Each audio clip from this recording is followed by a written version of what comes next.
Hey, what's going on everyone? This is Stephen Koss for Current Vista Productions, and in this episode I'm going to show you how I practice voicings. I'm going to show you a couple of techniques that I use, so stick around for the video.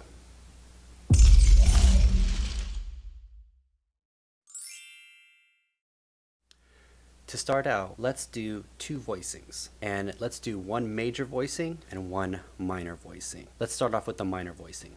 So for this example, we're going to use the Kenny Barron voicing. Here's the Kenny Barron voicing.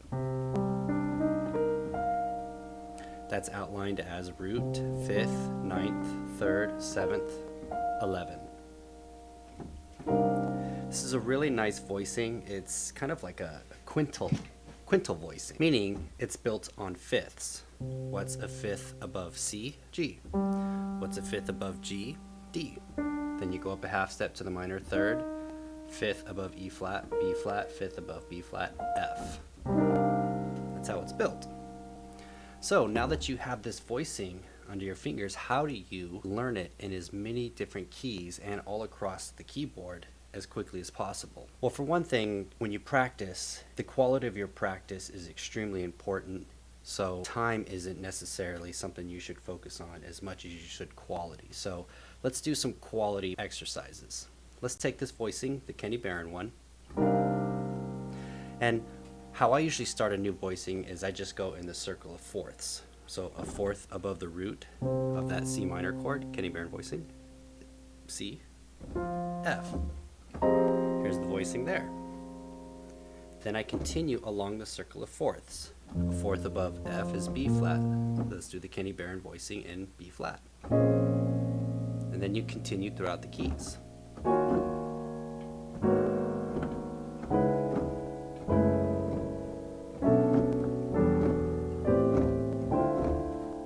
that one's harder. So even when I do that, there are little spots, that combinations that I need to work on. But in general, the voicing is there under my fingers.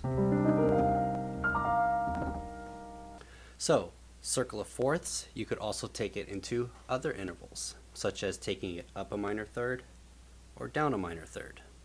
So let's take that same voicing, C minor. Let's move it up a minor third. E flat minor, up a minor third, F sharp minor, A minor, C minor. Basically going up all of the roots. Those are the roots right there, which basically build a diminished. Now that you went up in thirds, let's go down in thirds. Here's C minor. What's a minor third below C? Is A minor. So do that voicing. Minor third below A minor, F sharp minor. Continue and so forth.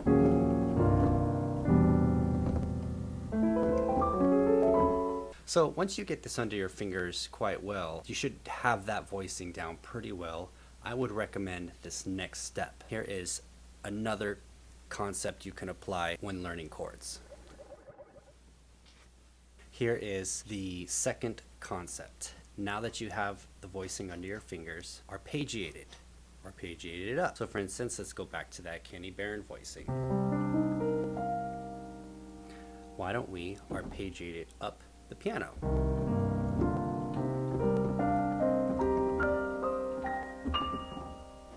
That sounds really nice, right? Let's do it in F minor. Let's go in the circle of fourths.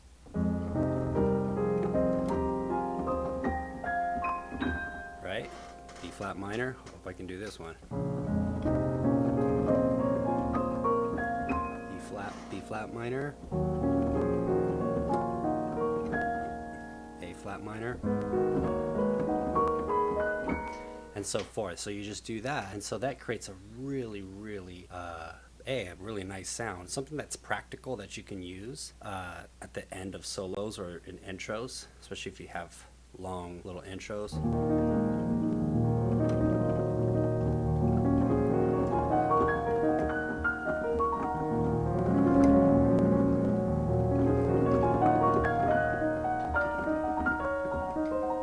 Or whatever.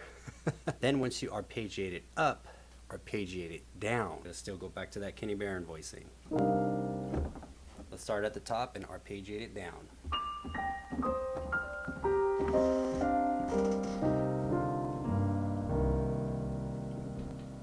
minor.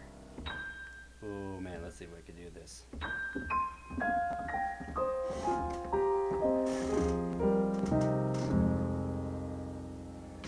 So going up and down.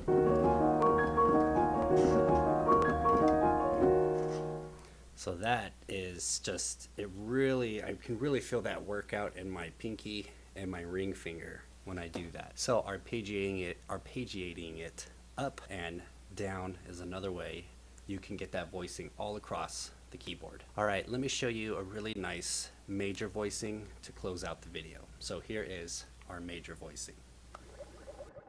All right, so here is your major voicing. This voicing is a quintal voicing. So basically you are stacking fifths on top of each other, just like the Kenny Barron voicing. So let's check it out. We're in the key of C major right now. So we're gonna start with the root, fifth above, root, fifth above that, G is D. Then from here, so it's built in fifths, you're gonna go up a whole step to the third, go to the major seventh, which is a fifth above that. Then from the major seventh, go to the sharp 11. So root, fifth, ninth, third, major seventh, sharp 11. So let's take some of those concepts we learned a little bit earlier in the video and apply them to here. So take it around the circle of fourths, right?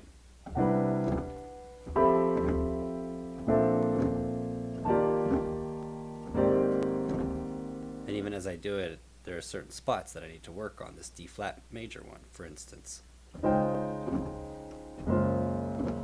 And this B major.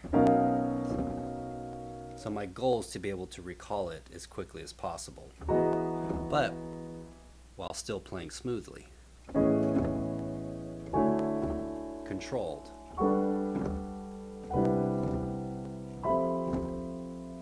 See, some of these flat keys are a little easier for me.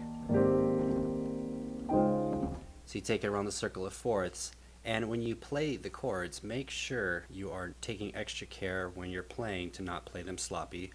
I recommend just playing them all at the same time. And then you could even practice them at different dynamics if you want to. But I would say just mezzo forte, playing them all at the same time. Then after you do that, start doing the next exercise, which is arpeggiating those chords. Let's go back to, I was playing minor, let's go back to major. So now let's do that arpeggiation exercise we were doing earlier.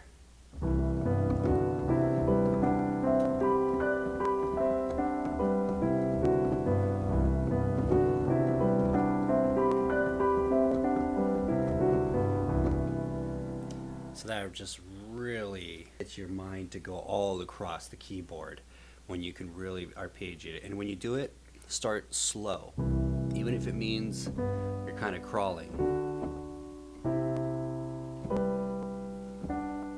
Right? Let's go to F major here.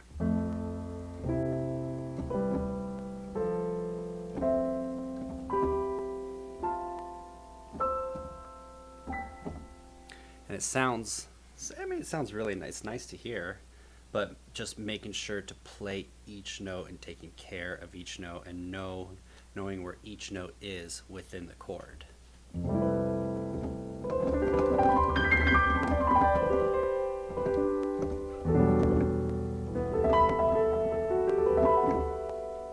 Here's a cool thing you can do with that chord as well. You got that nice beautiful voicing, it's a major voicing, drop an A below all this. Here's an A. All of a sudden it just becomes an A minor 13, a real fancy one.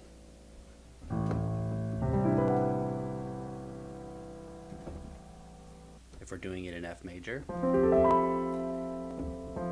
here's the F, drop a minor third below that D.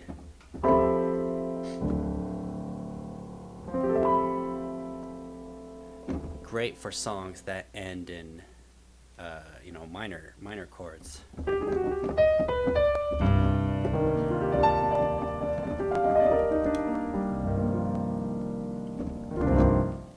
So yeah, that is super cool. All right, so if you enjoyed this video, give it a like, give it a thumbs up. It really helps my YouTube channel. And I will see you guys in the next video, and I'll catch you later. Have a great day.